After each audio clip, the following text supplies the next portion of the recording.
I heard the news, I understood it, but I didn't fully comprehend it. I didn't know what I was supposed to do. No one had told me anything. I was lost.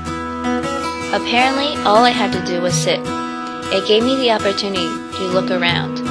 When I first arrived, I flinched at the strong smell of incense, but now I didn't even notice it. My grandmother recruited me and my cousins to make guanbao. They were gifts to my grandmother in the afterlife. They would be burned in the nearby fireplace, so our gifts would be sent to her. This kept me busy for an hour or two. I was sent back to my seat after my duty was done. More people had arrived since I last looked.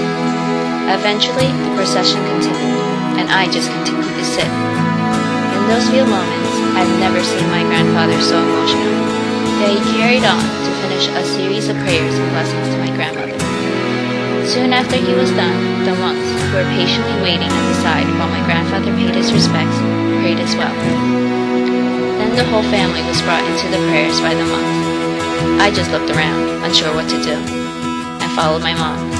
I probably looked like a fool. I stood there with my family, hiding from these strangers, only to wonder what time I would be able to get back home. When the burning of the gifts came, my younger cousin and I were allowed to partake in it.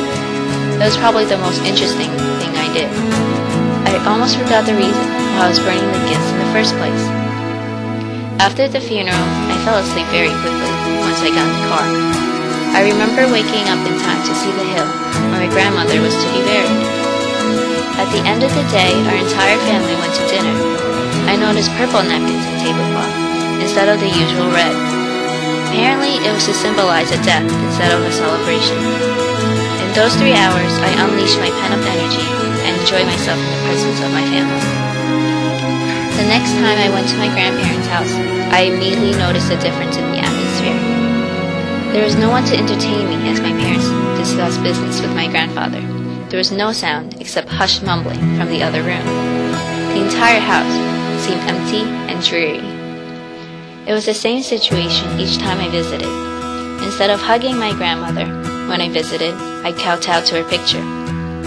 It took me a while, but I finally realized what I have lost.